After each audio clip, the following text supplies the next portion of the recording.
益田假日廣場，又係超大嗰啲商場，係咪幾大？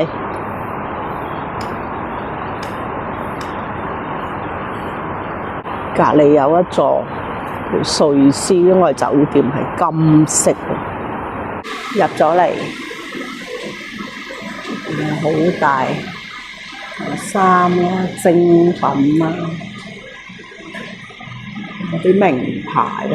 而家係晏晝點半鐘好啦，好清靜，全部賣牌子，都好清靜，冇乜人行。又大啊！個商場好大，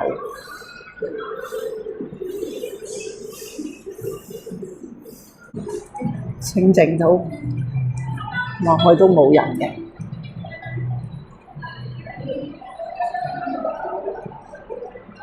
環境係好靚，但就冇乜人行咯。上咗一層，呢度大部分都係食嘢多。辣好辣嘢啦！呢度有夾公仔機啦，世界之窗，好靚喎！噴水池，世界之窗，噴水池。今日天氣好好啊，冇落雨啊！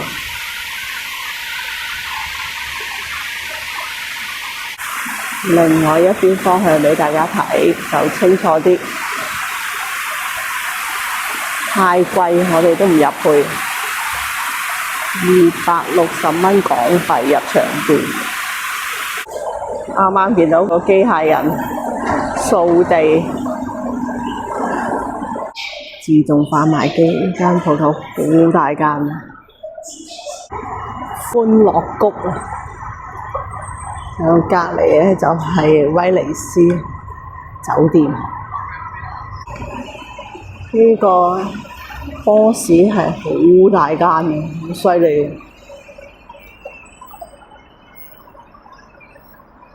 呢個大排檔應該好多嘢食。我哋到咗歡樂谷，好大座嘅嘢。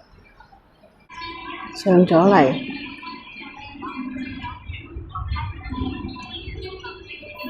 呢度都有間 KFC， 好大間啊，成間都係佢嘅。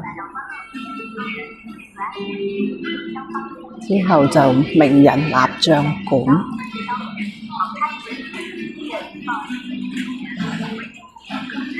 好似啲美國小屋嗰啲咁樣。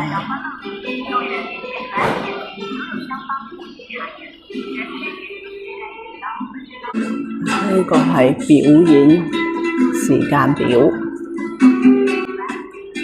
入口今日唔係太多人，今日星期二平日。個旋轉木馬呢，可能冇乜人坐，所以停咗啊，冇得坐啊。個周圍個環境係好靚嘅，好清靜又乾淨。呢啲應該係嗰啲高級住宅區啊，啲花園好靚。今日同大家講到呢度，記得免費訂閱我頻道、點讚及分享俾朋友。下次見，拜拜。